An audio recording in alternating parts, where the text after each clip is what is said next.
जी देखिए, आप अगर देखिए तो पूरे तरीके से अवसर निर्माण के लिए ही ये डेडिकेटेड है। मतलब अगर इसको हम नटशेल में इसके हाइलाइट्स की ओर जाएंगे तो आपके ध्यान में आएगा कि देश को मैन्युफैक्चरिंग हब बनाएंगे तो रोजगार की निर्मित होने वाली है, स्टार्टअप इकोसिस्टम तैयार करेंगे तो रोजगार की निर्मित होने वाली है, इंफ्रास्ट्रक्चर तैयार करेंगे तो रोजगार की निर्मित होने वाली है, डिजिटल इंफ्रास्ट्रक्चर तैयार करेंगे तो रोजगार की निर्मित होने वाली है, कृषि क्षेत्र में रोजगार की निर्मित होने वाली है, सहकार क्षेत्र में रोजगार की निर्मित होने वाली है।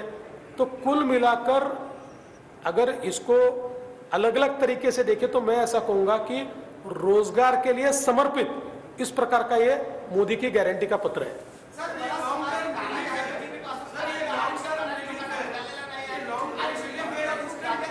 हाँ, ये सब इंस्टंट ही है, ये सब इंस्टंट रिलीफ ही है। काय काय आरक्षणच्या मुद्दा बऱ्याच समाजामध्ये गाजत आहे, तर बरेच समाज मोदीपासून आणि बीजेपीपासून नाराज आहे, ते हे लोक मतदान करणार काय? तर याला जोडून मला प्रश्न आहे की काँग्रेस वारंवार प्रचार करत आहे की संविधान बदललं जाईल, संविधान बदललं जाईल। माननीय प्रधानमंत्री महोदयांनी अतिशय स्पष्टपणे सांगितलेलं आहे की डॉक्टर बाबासाहेब आंबेडकरांचं संविधान होतं म्हणून चहा विकणारा पोरगा आज देशाचा प्रधानमंत्री झालाय। ज्यावेळेस मोदीजींची निवड एनडीएचे प्रमुख म्हणून झाली त्यावेळी त्या ठिकाणी मोदीजींनी पहिल्यांदा भारताच्या संविधानाची पूजा केली आणि त्यानंतर मोदीजींनी आपलं पद स्वीकारलं। मोदीजी म्हणतात मला कुठल्याही ग्रंथापेक्षा संविधान हे जास्त महत्त्वाचं आहे आणि गेले 10 वर्ष पूर्ण मेजॉरिटी ॲब्सोल्यूट मेजॉरिटी मोदीजींकडे आहे। पण मोदीजींनी संविधानाचं रक्षण केलं, संविधान बदलण्याचा विचार देखील केला नाही।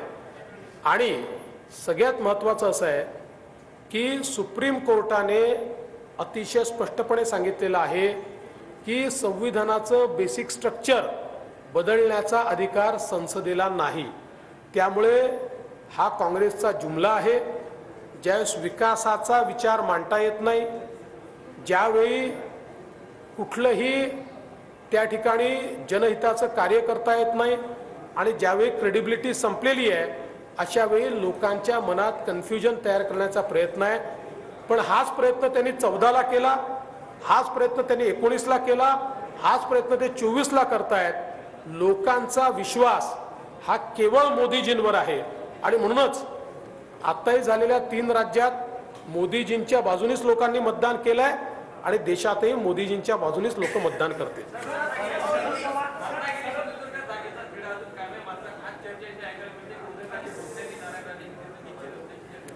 असं आहे की त्या संदर्भात मी वेगळं बोलेन। आता आपण संकल्प पत्रावर आहोत।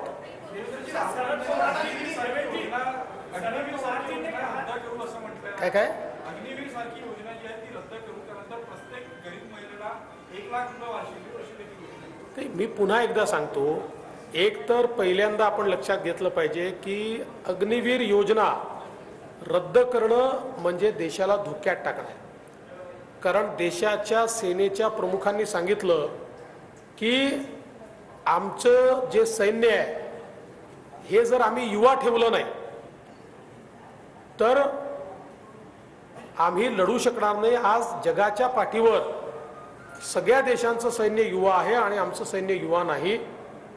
त्यामुळे ही योजना आणलेली आहे ती सगळ्यांनी ॲक्सेप्ट केलेली आहे आणि मोठ्या प्रमाणात अग्निवीर भरती झाली आहे आणि भारताच्या सेनेत कामही करतायत।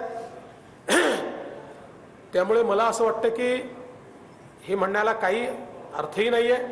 आणि दुसरं मी पुन्हा सांगतो, माझा त्यांना एवढंच म्हणणं आहे की तुम्ही 1 लाख 5 लाख काय जे काही तुम्हाला लिहायचं आहे ते लिहा, फक्त एवढा तुमचा ट्रॅक रेकॉर्ड दाखवा।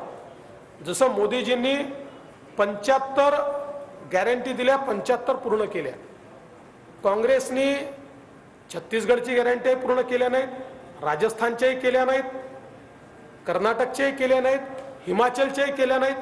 त्यामुळे सांगायला आता त्यांना माहिती आपण निवडूनच येणार नाही आहे तर उद्या राहुल गांधी हे पण प्रॉमिस करू शकतील की प्रत्येक नागरिकाला मी एक ताजमहाल बांधून देतो, पण त्याला अर्थ नाही.